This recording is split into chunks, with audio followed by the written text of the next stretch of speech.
como no caso dos pontos dos pretos velhos, eleva a vibração e reequilibra nossos pensamentos, muitas vezes vacilantes, produzindo harmonia em torno da nós.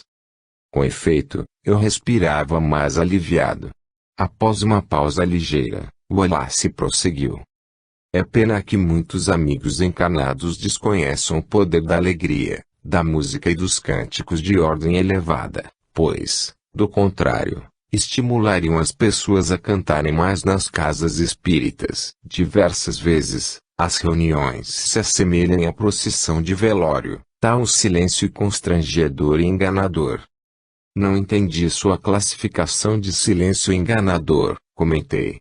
Falo da cultura que se propagou em muitas casas espíritas, nas quais com frequência observamos uma placa com os dizeres: silêncio é prece. As pessoas costumam chegar aos templos religiosos, assentar-se próximo umas às outras, baixar a cabeça e silenciar a boca, manifestando um aspecto de equilíbrio. Lê do engano. O campo mental está um verdadeiro tumulto, uma algazarra, e o silêncio é apenas da boca para fora. Seria muito mais produtivo se utilizassem o verbo abençoado para cantar, liberando emoções saudáveis e estimulando a alegria, a jovialidade. Empregariam, assim, a força de seu pensamento em algo construtivo, visando ao bem-estar comum. Isso, sim, prepararia realmente as pessoas, deixando-as receptivas à palavra do Evangelho. A música alegre e elevada estimula a mente para criações mentais superiores e suaviza emoções conturbadas. O ambiente espiritual em torno de nós, àquela altura, era bastante agradável, mesmo em meio à região do astral onde nos encontrávamos. Wallace continuava nossa conversa. É tanto silêncio em determinadas reuniões espíritas que muita gente dorme no assento e, como se não bastasse o vexame, afirma depois que estava desdobrada. Acordam em meio à palestra e interpretam a saliva que lhes escorre pela boca como sendo ectoplasma. Roncam, outras vezes gritam mentalmente. Então, podemos verificar que silêncio, pura e simplesmente, nunca foi prece. O silêncio de muitas pessoas é eloquência mental. Gritam de forma ensurdecedora enquanto permanecem com as bocas fechadas. Enfim, Ângelo, precisamos da música de Aruanda em nossas casas espíritas. A música é alegre e efusiva, entoada com coração. Acontece que, até onde sei, grande parte das casas proíbe o cantar em suas dependências, mesmo da música que eleva. É claro que isso ocorre com inúmeras casas espíritas. Todavia, isso se deve principalmente a seus respectivos dirigentes, que já perderam a alegria e o estímulo de viver. Muitos se comportam como museus ambulantes, cabisbaixos, sérios, isto é, ranzinzas, soturnos e mal-humorados. Intentam projetar seu estado íntimo no ambiente das casas que coordenam.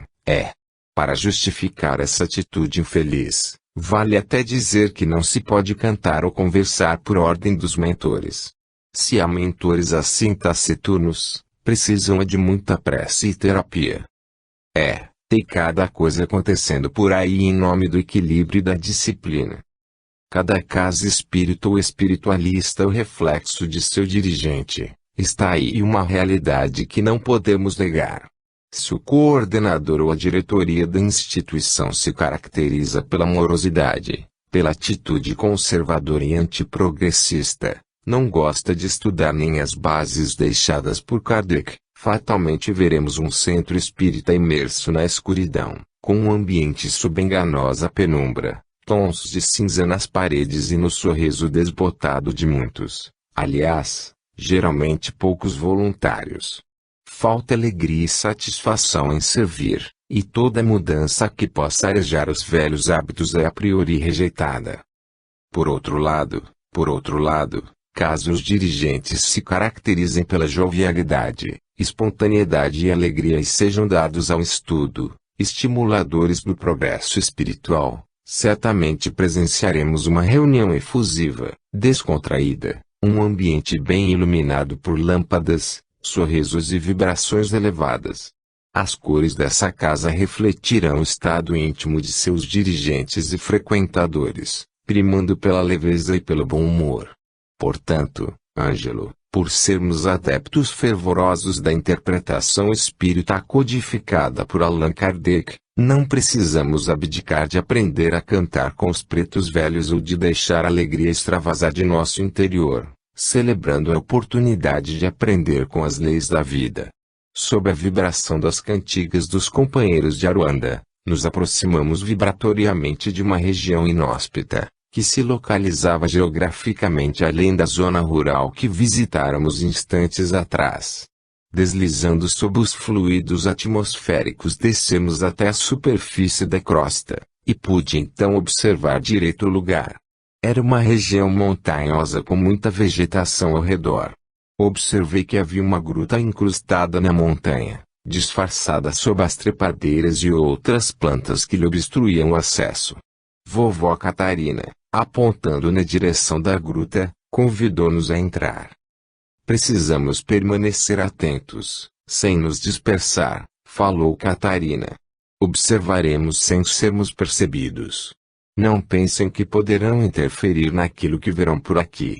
Mais tarde, após as observações, e no momento oportuno, teremos chance de auxiliar. Pai João chegou perto de mim e de Wallace, estendeu as mãos e, estalando os dedos em torno de nós, ajudou-nos na modificação da aparência perispiritual. Notei que tanto eu quanto Wallace ficamos mais densos vibratoriamente, e nossos perispíritos pareciam mais opacos, semelhantes a corpos físicos, eu diria. Precisamos adequar nossas vibrações à região que iremos penetrar, elucidou Catarina. Iniciamos a descida pelas entranhas da terra. Tivemos que andar entre as pedras, uma vez que a levitação se tornara difícil. O local por onde passávamos assemelhava-se a um túnel, que nos levava cada vez mais para as profundezas. Sempre precedidos pelos guardiões, que abriam caminho em meio aos fluidos densos, estávamos geograficamente no interior da Serra do Itatiaia, no estado do Rio de Janeiro. Aos poucos o aspecto do local se modificava, até surgir uma enorme gruta ligeiramente iluminada, com muitas estalactites e estalagmites como decoração do ambiente estranho. Abaixo de nós, em meio ao lusco-fusco que emprestava àquele recanto sombrio uma aparência fantasmagórica, descortinava-se um imenso laboratório.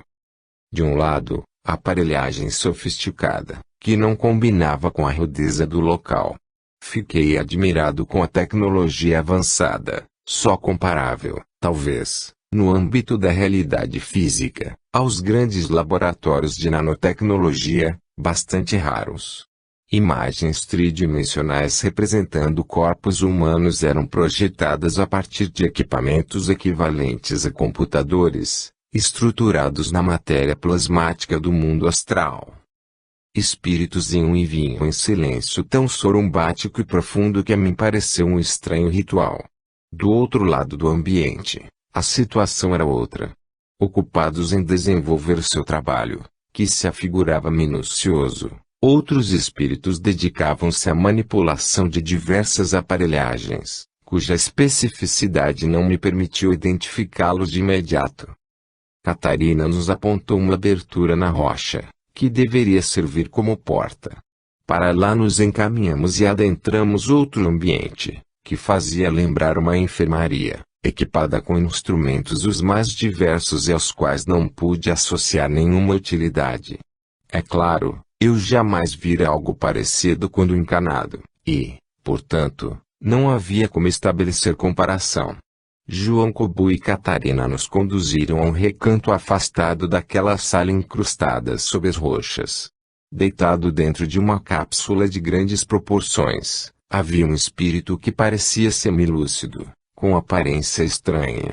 No interior do receptáculo, apreciável quantidade de fio saía de sua cabeça, porém sem prosseguir além de 1 metro de distância. A cápsula que abrigava o espírito estava ligada, também por fios, ao computador que viramos no outro ambiente. Pai João foi quem nos socorreu com sua explicação, Estamos no laboratório, meu filho, falou pausadamente. Creio que você pode imaginar o que se passa por aqui. Cientistas com objetivos sombrios se encontram neste recanto, encoberto pelas rochas e cavernas, e armam as bases de suas operações. Desenvolvem aqui uma tecnologia diabólica, já que têm à disposição a força mental e o tipo de matéria fluídica necessária, abundante no plano astral. De posse desses elementos, tudo fica mais fácil na execução de seus planejamentos. Criam chips, implantes e outros tipos de aparelhos microscópicos, que poderão ser utilizados para atender a diversas solicitações, envolvendo processos obsessivos complexos. A tônica de grande parte dos aparelhos é sua atuação no sistema nervoso de suas vítimas, onde despejam, ou melhor, minam uma carga tóxica ou fluido mórbido, em caráter mais ou menos regular. Outros são implantados no duplo etérico, a partir do qual determinam o colapso das energias vitais de seus hospedeiros. Há ainda modelos destinados a implantes no perispírito de suas cobaias, os quais podem levar ao coma e, em casos mais graves e duradouros, ao desencarne de suas vítimas. É o espírito que parece semi-acordado, prisioneiro desta cápsula. Nosso irmão é alguém que se comprometeu imensamente com as leis da vida. Abriu o campo mental e entrou em sintonia com as forças destrutivas dos magos negros. Tais espíritos diabólicos provocaram o colapso do sistema nervoso de nosso irmão, que, sem conseguir opor resistência à irradiação mental dos magos das trevas, entrou em coma após apresentar quadro clínico de difícil solução para a medicina dos homens. Hoje ele está desprendido do corpo, que repousa no leito do hospital, onde se encontra internado há muitos dias. E o que ele, como espírito, faz aqui? Os magos negros arrastaram seu espírito para esta caverna e o confiaram aos cientistas desencarnados que aqui trabalham. Enquanto seu corpo está em coma, o espírito permanece prisioneiro de potente campo de força. Observe com atenção. Fixei o olhar em torno do espírito prisioneiro e pude ver uma estranha cintilação, formando uma camada tênue, de aparência oval, envolvendo-o. Vovó Catarina, tomando a palavra, explicou: o campo de força do qual se encontra cativo foi elaborado com energia de baixíssima frequência vibratória. Nosso irmão está sob intensa influência hipnótica dos chamados cientistas das trevas. Após a lavagem cerebral a qual está sendo submetido, será a vez das entidades diabólicas implantarem um chip em seu perispírito, dando desfecho ao trabalho iniciado pelos magos. E qual o objetivo para tudo isso? Como o infeliz companheiro se sentirá após o implante? Propositadamente, seu corpo físico não morrerá de imediato. O planejamento das entidades é levá-lo de volta ao corpo, despertando do coma. Após todo o processo realizado aqui, ele se comportará como uma marionete nas mãos de seus obsessores. Temos comparecido aqui regularmente para observar mais de perto este caso, mas acreditamos que somente agora a oportunidade de libertação está surgindo para este irmão. Então ele tem mérito para isso. Ou seja, ele fez por merecer auxílio do alto, não é isso? Não é exatamente isso que se passa, Ângelo. Não é por causa de seus próprios méritos que ele será socorrido. Ele será beneficiado devido aos méritos de outra pessoa. Portanto, roguemos a misericórdia de Deus para este filho. Não entendi aonde quer chegar com a sua explicação. Obtemperei.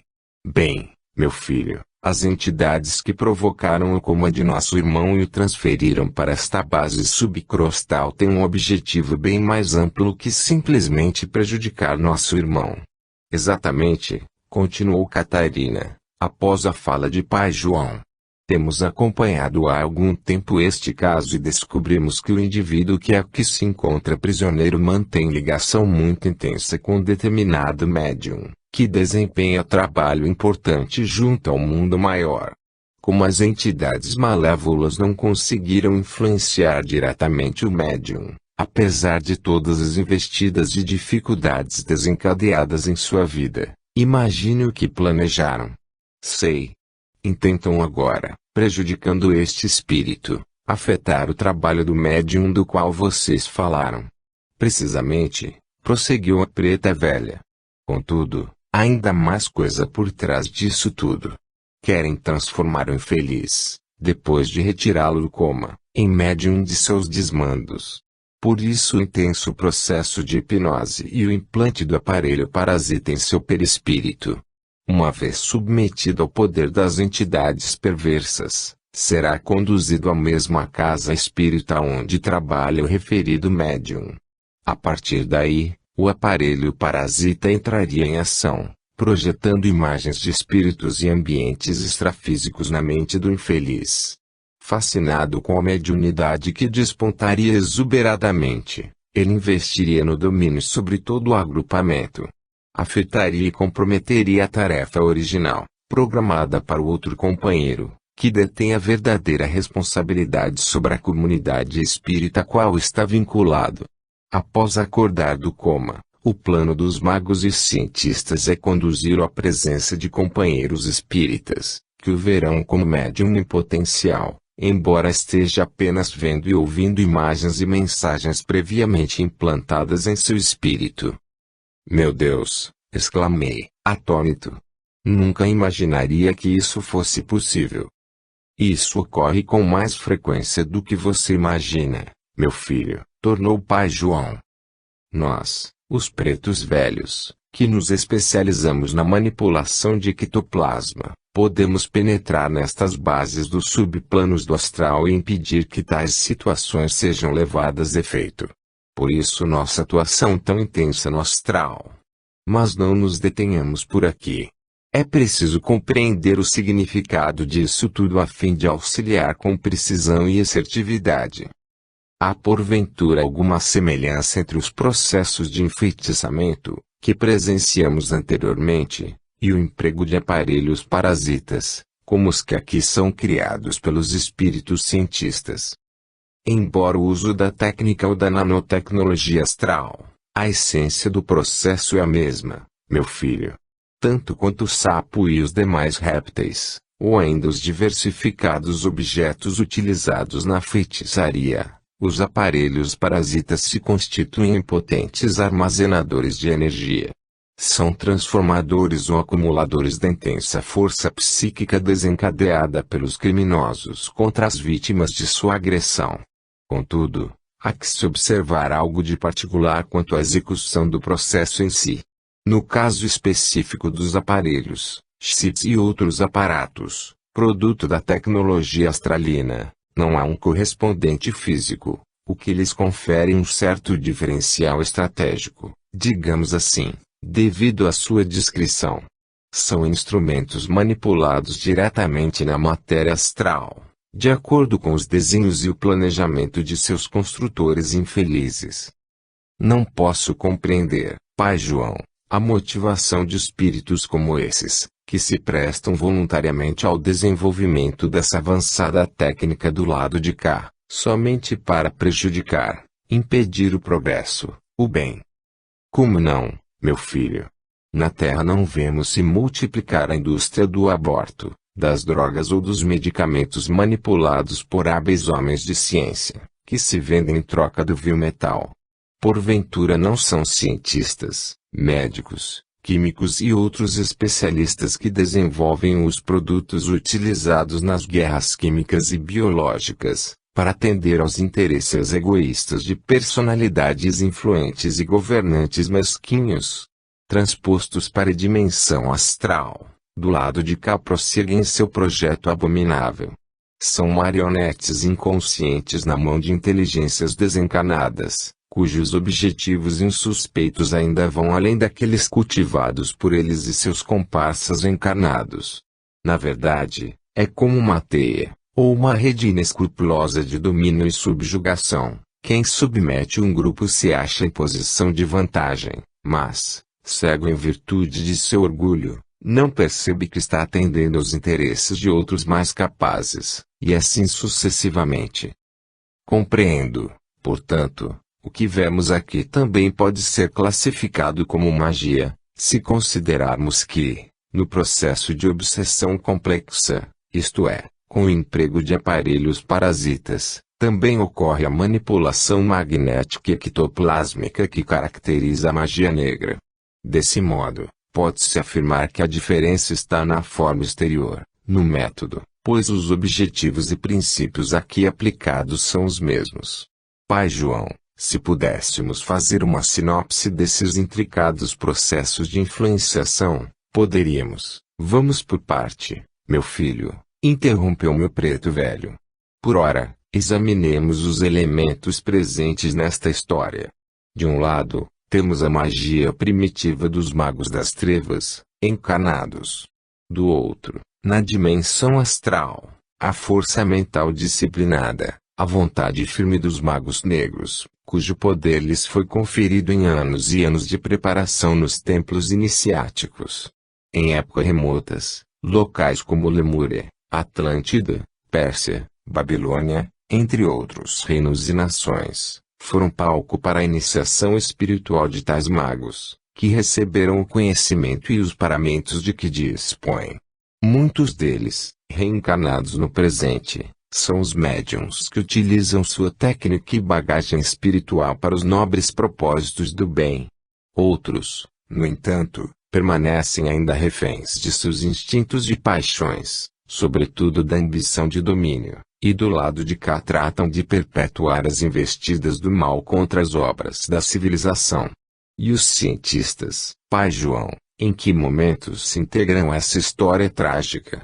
Os cientistas dedicados ao mal, em existências físicas mais recentes, aperfeiçoaram seus conhecimentos e aliaram novas tecnologias às velhas técnicas de magia, embora muito distantes do senso ético cristão, cósmico, que define atividade espiritual superior. Geralmente, também foram magos iniciados do passado. Diante de tudo isso, pergunto, será que os centros espíritas e umbandistas estão preparados para enfrentar espíritos assim, com seus modernos métodos de influenciação? Pergunta delicada, meu filho, iniciou o Pai João. É claro que a metodologia utilizada no movimento espírita funciona para diversos tipos de obsessão. Também não menosprezamos os procedimentos umbandistas ou esotéricos, com seus rituais sagrados, símbolos e axés.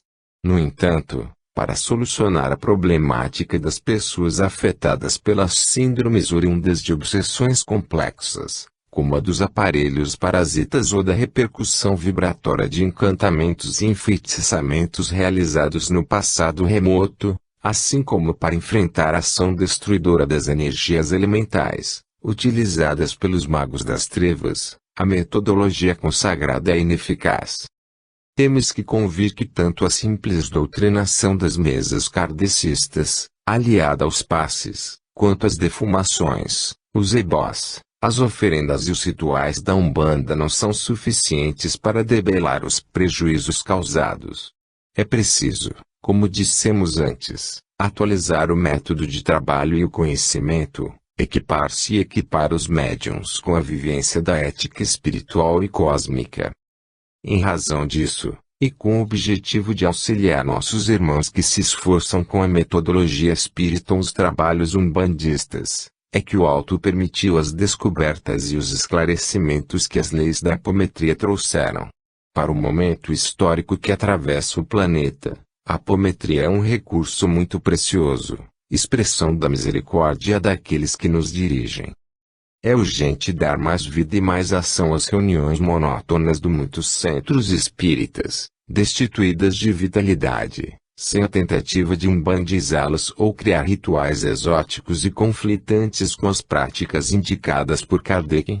Também é crucial que os médiuns umbandistas se dediquem mais ao estudo, aperfeiçoando sua metodologia, e purifiquem a Umbanda, extinguindo as reminiscências dos rituais africanos.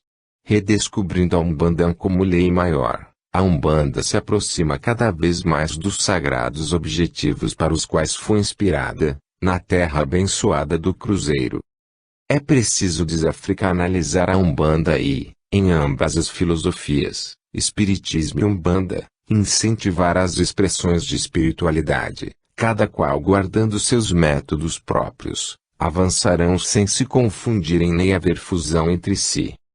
É fundamental que os espíritas compreendam que não se faz necessário espiritizar a Umbanda e que os umbandistas saibam e entendam, não é preciso umbandizar ou ritualizar o espiritismo.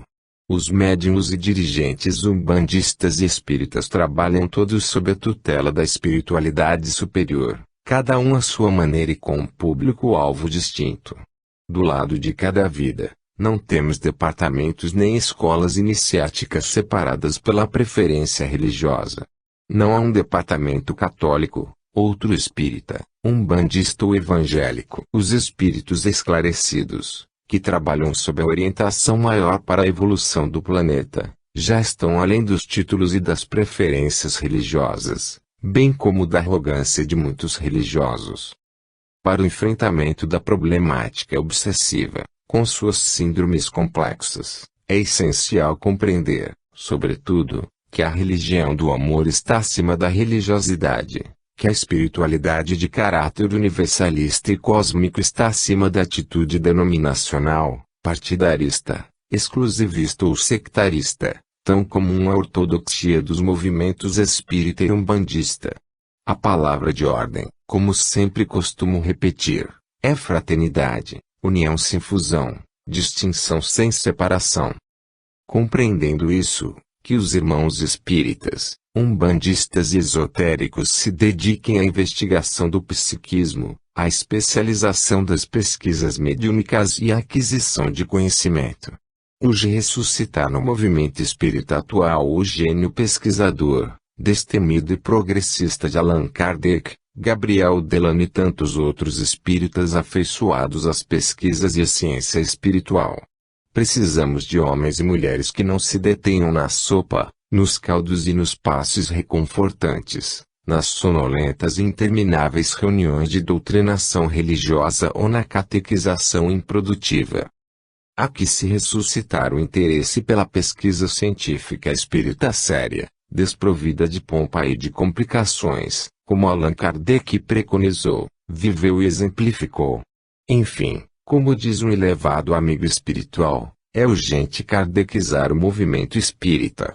Sem isso não adiantam belas palestras, citando nomes de veneráveis mentores do progresso humano, ou palavras complexas de um vocabulário pretensamente erudito, que o povo não entende. Quanto aos amigos umbandistas, o momento pede estudo e esclarecimento em profundidade. Muitos pais de santo, médiuns e dirigentes de terreiro têm tentado manter o povo na ignorância, utilizando mal certos conhecimentos iniciáticos e alimentando histórias mentirosas sobre guiás e orixás. Que se busque esclarecer a respeito dos sagrados orixás cósmicos, evitando o medo, a ignorância e os abusos decorrentes da falta de conhecimento de médiuns e pais de santo. Quanto aos médiuns umbandistas, possam se dedicar mais ao estudo histórico das raízes sagradas da Umbanda. Urge resgatar nas tendas umbandistas os ensinamentos sagrados do Caboclo das Sete Encruzilhadas, dados no início do movimento, restaurando assim o sentido verdadeiro da caridade despretensiosa, que não compactua com a cobrança nos trabalhos umbandistas. Também é preciso estimular o conhecimento, através do estudo de livros dos mestres da Umbanda, sérios e de elevado padrão, como aqueles que contêm os ensinamentos trazidos pelo venerável Matei Silva e seus iniciados. Nossos irmãos esotéricos, com sua ritualística, essencial para seus trabalhos, necessitam gravemente avançar para além das formas e despertar para a vivência que renova, eleva e purifica. Pai João havia feito uma explanação bem mais extensa que a pretendida com minha pergunta, mas nem por isso menos proveitosa. Minha mente fervilhava, quando indaguei novamente, a respeito das obsessões complexas. Pelo que posso entender, é preciso, antes de tudo, haver uma grande conscientização ao lidar e enfrentar entidades perversas como os magos negros, tecnicamente equipadas e com vasto conhecimento das leis do mundo astral. Não basta decorar um ou dois procedimentos, é algo que envolve mudança de paradigma, ou de método. Isso mesmo, meu filho, prosseguiu o pai velho. Mesmo que o conhecimento da apometria capacite tecnicamente os centros e suas equipes mediúnicas a solucionar certos problemas ligados às obsessões complexas, sem conscientização e espírito de pesquisa técnica falhará, cedo ou tarde. É preciso colocar coração, vida e motivação superior no trabalho, em outras palavras, amor.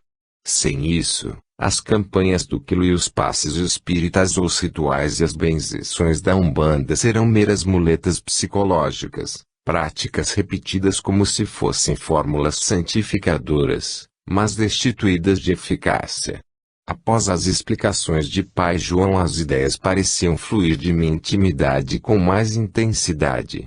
Havia muitas implicações relacionadas às questões de magia, magos negros e cientistas que se empenhavam em projetos com interesses egoístas. Comecei a fazer certas comparações e ligações entre tais peças, todas partem do mesmo xadrez cósmico e espiritual traço, o que antes me despertaria o ceticismo, mas que agora revelavam muita coerência. Todavia, faltava algo que desse sentido a tudo isso, isto é, ao processo obsessivo desenvolvido pelas entidades maldosas e suas motivações. Ainda me resta uma dúvida, resolvi perguntar. Quando encarnados, os espíritos que engendram processos como o que vimos trocavam seus serviços e seu conhecimento por dinheiro e posições sociais, abdicando de qualquer escrúpulo com vistas a um retorno concreto, ao menos do ponto de vista material. Do lado de cada vida, o que os motiva a continuar utilizando a técnica de que dispõem para promover o mal, se o dinheiro já não mais existe? Os interesses dos espíritos das sombras são diversos, meu filho. Depende muito do espírito envolvido no processo obsessivo, e esse fator é também importante na solução dos problemas. Há entidades que desejam apenas o domínio mental e emocional de suas vítimas. Outros espíritos, movidos pela vingança e que não sabem atormentar seus desafetos da forma eficaz e diabólica como desejam, contratam entidades especializadas nisso. Há autênticas agências de prestação desse tipo de serviço escuso em pleno funcionamento nas regiões do submundo astral. E não se pode esquecer dos maiorais das sombras, que intentam atrapalhar e adiar o progresso da humanidade. Investem, para tanto, não nos homens individualmente, centram sua ação minuciosa em instituições e elementos-chave cuja atuação tenha por objetivo o progresso geral do mundo. O assunto é muito amplo e requer estudos mais detidos.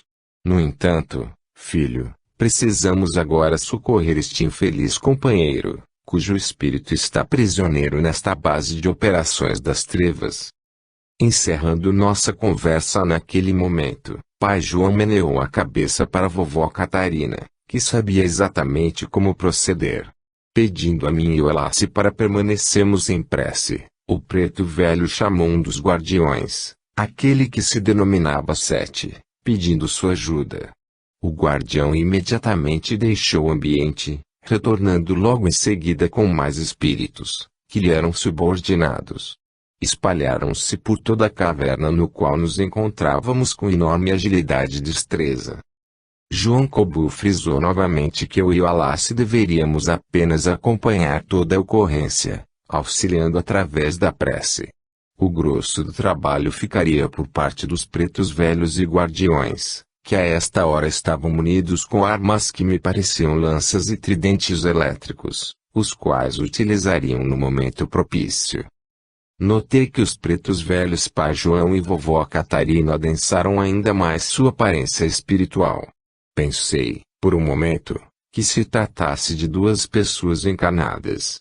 Sobretudo, o que me impressionou foi a maneira como procederam à liberação do companheiro sob o jugo das trevas, em lugar de utilizar a força mental, a qual eu não duvidava que possuíam, fizeram um trabalho manual, lento e dividido em etapas.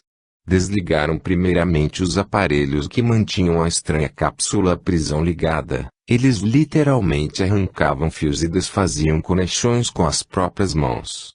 Sinceramente, cheguei a imaginar que, caso eu estivesse diante de outro espírito, que se considerasse de uma categoria diferente da dos pretos velhos, provavelmente ele concentraria seu pensamento e toda aquela ligação de aparelhos seria desfeita. Mas não era assim que ocorria. Os pretos velhos colocavam a mão na massa, como eu diria na terra. Chocou-me também a lentidão do processo, além do trabalho, quase físico e braçal, bastante desgastante. Enquanto eu elaborava meus pensamentos, Wallace me socorreu nas explicações. Não há como ser diferente, Ângelo, comentou discretamente. Em casos como o que presenciamos, é necessário um trabalho assim, quase manual.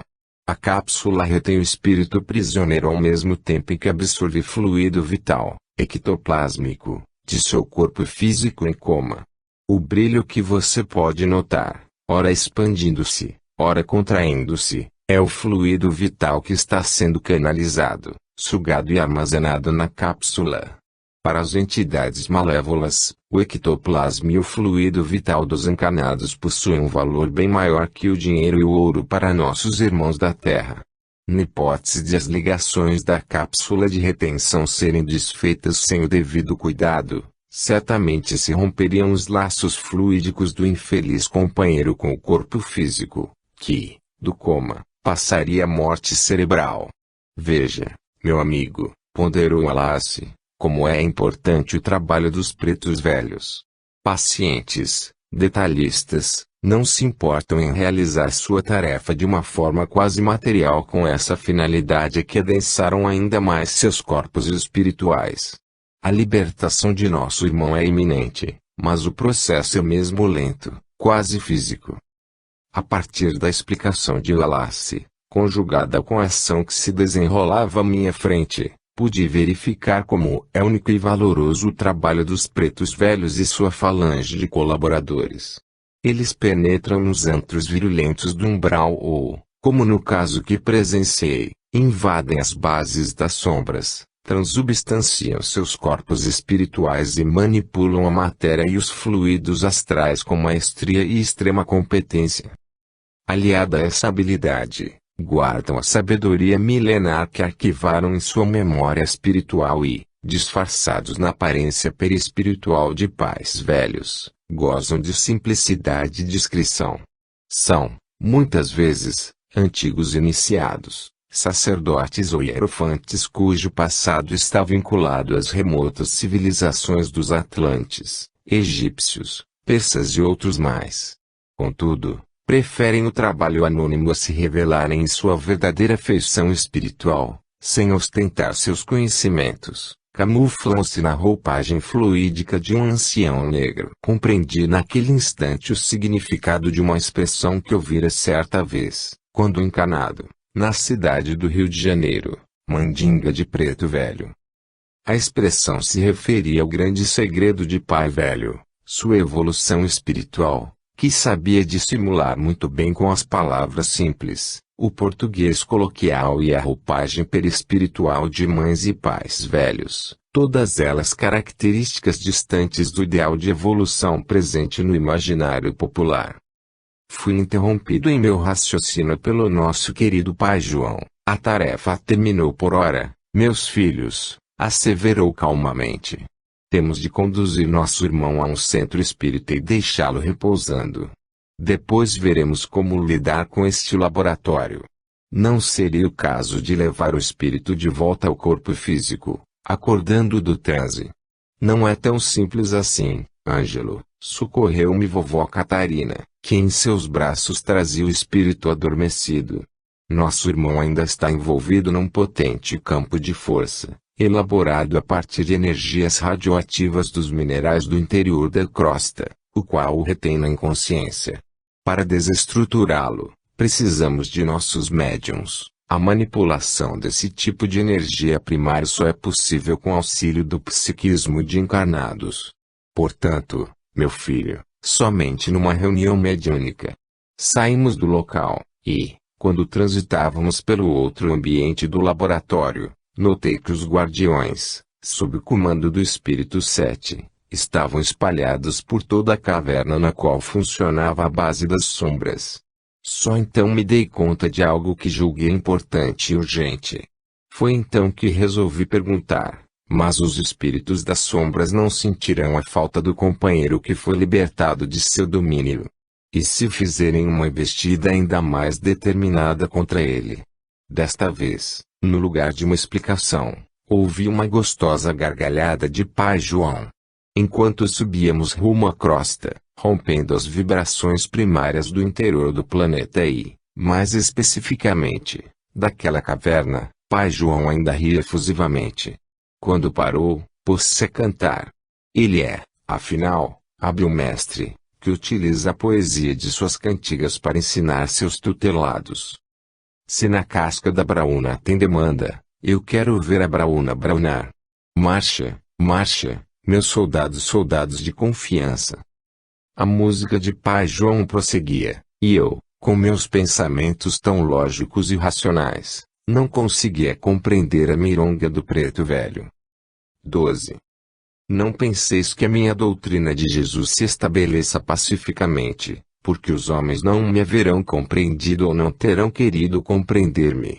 Os irmãos, separados pelas suas crenças, lançarão a espada um contra o outro e a divisão se fará entre os membros de uma mesma família, que não terão a mesma fé. Vim lançar fogo na ara, para consumir os erros e os preconceitos, como se põe fogo num campo para destruir as ervas daninhas e anseio por que se acenda, para que a depuração se faça mais rapidamente, pois dela sairá triunfante a verdade. A guerra sucederá à paz, ao ódio dos partidos, à fraternidade universal, às trevas do fanatismo, à luz da fé esclarecida. O Evangelho segundo o Espiritismo, de Allan Kardec, capítulo 23, Moral Estranha, item 16. Libertação. Nossa caravana de estudos se dirigiria agora a um agrupamento espírita. Lá, deveríamos tratar do companheiro recém-liberto do laboratório dos cientistas e tomar algumas providências para evitar que aquele lugar pudesse continuar a ser utilizado para a prática do mal. Mas como fazer isso? Já presenciar a ação de entidades especializadas no mal e vira como os bons espíritos, com auxílio de médiuns desdobrados, destruíram as bases das sombras. Mas ali as coisas eram diferentes. Havia uma estrutura técnica e, provavelmente, um potente campo de força envolvendo o lugar. Notei esse fato em razão do cuidado de Pai João e Vovó Catarina. Adensaram ainda mais sua aparência perispiritual e também nos incentivaram a fazer o mesmo. Caso houvesse um campo de força envolvendo a região astral onde se localizava o laboratório, eu sabia que o procedimento adotado pelos pais velhos era o mais correto. É que vibrando numa frequência superior, qualquer tentativa de penetrar no ambiente poderia ser captada como um impulso de uma dimensão maior. Apenas isso já seria suficiente para que os hábeis cientistas voltados ao mal pudessem saber que sua base estava sendo invadida. Por outro lado, ao adensarmos o perispírito, de tal forma que a vibração das células dos nossos corpos espirituais se assemelhasse à daquela equipe de técnicos do astral, seríamos confundidos com o próprio pessoal que operava naquelas profundezas. Admirei a sabedoria de Pai João e Catarina, ao nos indicarem a necessidade da redução vibratória. Além disso, havia outro fator que confirmava minhas suspeitas em relação à atitude de nos limitarmos a destruir aquele laboratório. Quando o companheiro que estava prisioneiro naquela base umbralina ia ser libertado, Vovó Catarina, reagindo ao meu impulso de conduzir o corpo físico, fez menção a um potente campo de força envolvendo o perispírito do rapaz. Ainda não havia presenciado um caso como este. Desejaria muito saber qual o procedimento indicado e, mais, como se daria a ação desse chamado campo de força individual, que envolvia o perispírito desdobrado do rapaz. Afinal, seu corpo permanecia em coma em um hospital da cidade. Em meio a esses pensamentos, quando deixávamos aquelas cavernas, foi que percebi o companheiro Wallace tocando-me de leve e chamando minha atenção para o que sucedia ao redor. Notei uma movimentação muito grande ocorrendo na região próxima à crosta. Em toda a montanha, em meio às árvores da Mata Atlântica, notava algo que me lembrava uma estratégia de guerra. Por todo lado, vindo das nuvens, portanto, das regiões superiores uma multidão de índios, espíritos silvícolas, se posicionavam em meio às árvores em torno da entrada da caverna na qual se localizava o laboratório. Eu já vira uma movimentação semelhante em outra oportunidade, mas ali ocorria algo um tanto quanto diferente. Contavam-se aos milhares os espíritos silvícolas, no entanto, encontravam-se em completo silêncio, agrupados em batalhões, na mais perfeita disciplina. Acima de nós, uma entidade irradiava intenso magnetismo. Apresentava-se todo paramentado, de forma a lembrar os antigos guerreiros apaches. Essa, a ideia que se registrou em minha memória espiritual. O espírito flutuava em meio às formações e à multidão de índios desencarnados. São os Tupinambás, falou Pai João. São os meus guardiões favoritos.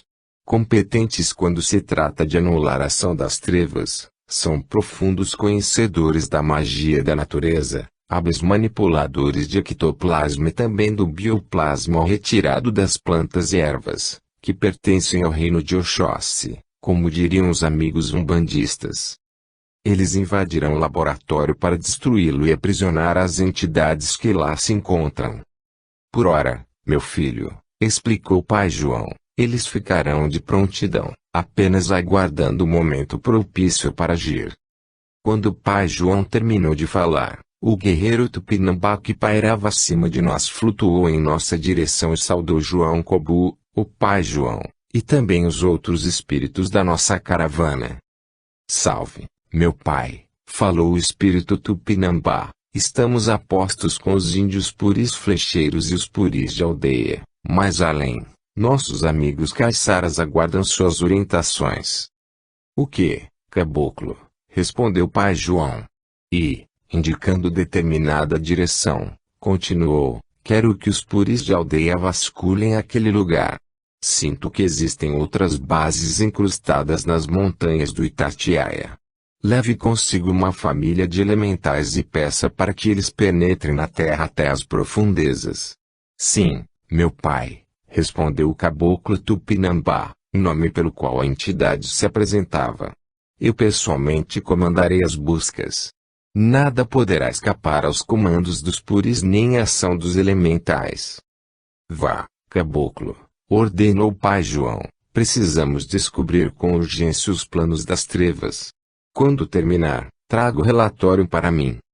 Elevando-se alguns metros acima de nossas cabeças, o caboclo rodopiava como um peão. Ao fazer isso, atraía para si uma profusão de formas. Eram pequenos seres, que, envolvendo sua roupagem fluídica, o seguiam para a tarefa confiada por João Cobu. Dessa vez foi o Holácio quem me socorreu, diante da quantidade de perguntas que se esboçaram em minha mente. Vamos devagar, Ângelo, acalme seu pensamento. O que vimos aqui é a ação dos caboclos Tupinambás e dos puris, espíritos especializados nas investidas contra as bases do astral inferior e, por isso mesmo, muito temidos pelas falanges de obsessores. O velho cacique Tupinambá, que está à frente dessas legiões, é antigo iniciado azteca, que coordenou durante várias encarnações o culto do sol. Depois, reencarnou na América do Norte como chefe de uma das tribos indígenas na época da colonização pelo homem branco. Em outra ocasião, teve um papel importante no seio das tribos Tupinambás, em terras brasileiras. Foi então que se transformou numa espécie de lenda viva em meio a seu povo. Devido a seu conhecimento, disciplina mental e domínio sobre as famílias de elementais, atua junto à natureza, além de comandar legiões inteiras de puris, bugres, caiçaras e astecas, em benefício das forças soberanas. Eu diria que é um mago branco, de acordo com o vocabulário de nossos irmãos esotéricos. Ele teria sido então uma espécie de missionário entre os antigos índios tupinambás. Exato, continuou Lasse. Por essa razão, traz grande conhecimento arquivado em sua memória espiritual. Permanece ainda hoje, tanto no plano astral quanto na dimensão espiritual mais ampla, como um dos orientadores daqueles seres que um dia reencarnaram nas terras brasileiras como indígenas. De posse de vontade e magnetismo vigorosos, bem como da experiência que possui no trato com certas leis da natureza, pode, perfeitamente, comandar um verdadeiro exército de elementais. Gostaria de obter mais informações e observar, sob o comando desse espírito, a ação dos elementais, a que se referiu o Pai João em suas explicações. Isso seria possível, Wallace? Claro, meu amigo. Venha, vamos segui-los, enquanto os pretos velhos fazem sua parte no trabalho. Sucedendo Wallace, vi que o espírito Tupinambá apontava para a imensa caravana de elementais e índios puris. A movimentação dos seres da natureza era algo impressionante. De longe, reuniam-se numa formação que tinha o aspecto de uma rede constituída de fios dourados, que penetrava as entranhas da terra. Davam-se as mãos e adentravam o interior da montanha à procura de bases das sombras. Por cima da superfície, na crosta, as falanges dos puris destruíam silenciosamente qualquer aparelhagem encontrada, que tivesse sido colocada ali pelos magos e cientistas das sombras. Faziam uma varredura sobre toda a montanha, e nada parecia escapar a seus sentidos aguçados. Vez ou outra se destacava um espírito dentre eles, que se dirigia ao caboclo Tupinambá, a quem se referiam como irmão Tupinambá. Certamente levavam relatórios de suas observações. Transcorrido apenas um curto espaço de tempo, aproximadamente 30 minutos, toda a falange de seres elementais e os espíritos dos índios puris se reuniam em torno do comandante. Haviam terminado suas observações. Retornamos para junto de Pai João e Vovó Catarina, que já estavam no pátio da casa espírita para a qual nos dirigíamos. Conduziam o espírito liberto do laboratório dos cientistas desencarnados.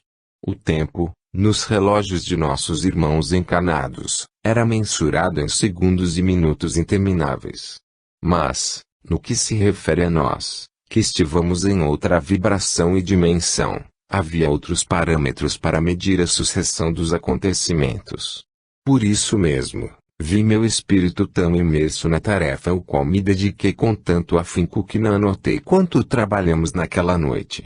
As atividades da casa espírita já estavam encerradas na dimensão física, devido ao avanço das horas. Entretanto, havia movimentação muito grande em sua estrutura espiritual e astral. Antes de João Cobu entrar em contato com os espíritos responsáveis por aquele posto de socorro espiritual, fomos abordados pelo irmão Tupinambá, que trazia seu relatório para nosso querido preto velho. Salve! Saudou novamente o espírito, que se apresentava com aparência perispiritual mais simples, sem o aparato externo do guerreiro. O que me traz, caboclo? Já temos o relato minucioso a respeito da ação das entidades do mal. Os espíritos puris estão espalhados por toda a montanha e concentrei a ação dos elementais no ponto mais alto do pico do Itatiaia. De lá, partem comandos para o interior da Terra, os quais começam a desfazer as ligações elétricas dos aparelhos instalados no laboratório central. Os puris desativam pequenos campos de força, que camuflam o acesso a outros laboratórios, que, como meu pai previa, descobrimos em toda a extensão da montanha. Ao todo, quantas bases das sombras encontraram? 5 bases, meu pai, respondeu Tupinambá. No entanto, não há como desativar essas bases sem a ajuda de médiuns. Eles têm campos de força ligados diretamente ao núcleo planetário. Precisamos de ectoplasma e de energia nervosa humana para liberar inteiramente essas ligações elétricas que alimentam a rede de laboratórios. Amanhã teremos ajuda, respondeu João Corbu. Quando os médiuns desta casa se reunirem no plano físico, teremos os recursos de que necessitamos. Por ora, é preciso que continuem em guarda, a postos. Ah! Meu pai, retornou o caboclo, respeitoso. Temos mais algumas observações. Fale, meu filho.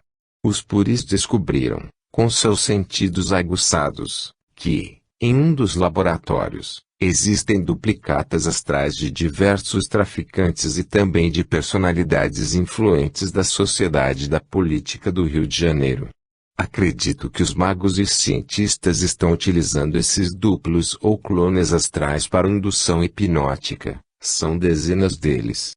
Destaquei um comando dos puris para seguir as pistas energéticas desde a base dos cientistas até as pessoas que são comandadas hipnoticamente à distância. Pai João afastou-se um pouco do emissário Tupinambá e se colocou numa posição pensativa. Parecia que estava se comunicando mentalmente com alguém, muito longe. Retomando para o espírito, ele o dispensou, recomendando logo em seguida: não percam de vista esses redutos das sombras. Precisamos desativar o maior número possível desses laboratórios. Até amanhã à noite, fiquem apenas observando. O Tupinambá levitou dali, rumo a seus irmãos que o guardavam para continuar sua tarefa. Esbocei uma pergunta mental, e Pai João, como que conhecendo meus pensamentos, se adiantou, antes mesmo que eu verbalizasse aquilo que me incomodava. O caso é grave, meus filhos. Não podemos ficar mais apenas nas observações.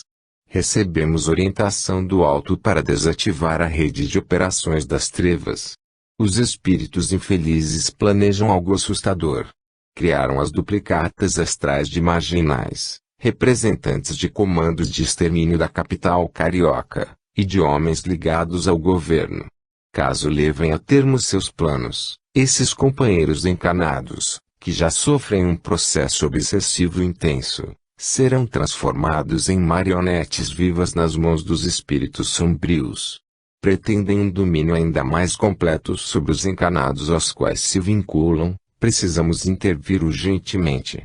Fiquei imaginando as proporções que poderiam ser atingidas com a interferência direta das entidades diabólicas. Se, no cenário atual, os traficantes e marginais, tanto quanto os homens que se corromperam, ligados ao poder público, já causam dano terrível à sociedade, como ficará a situação caso os cientistas e os magos negros tenham êxito em seus planos? Imerso nesses pensamentos, não me dei conta de que estava na hora de partirmos. Catarina e João Corbu já haviam confiado a guarda do rapaz que fora libertado aos espíritos responsáveis por aquela casa espírita. Por ora, falou vovó Catarina, nosso protegido ficará repousando aqui, enquanto seu corpo físico permanece em coma no hospital.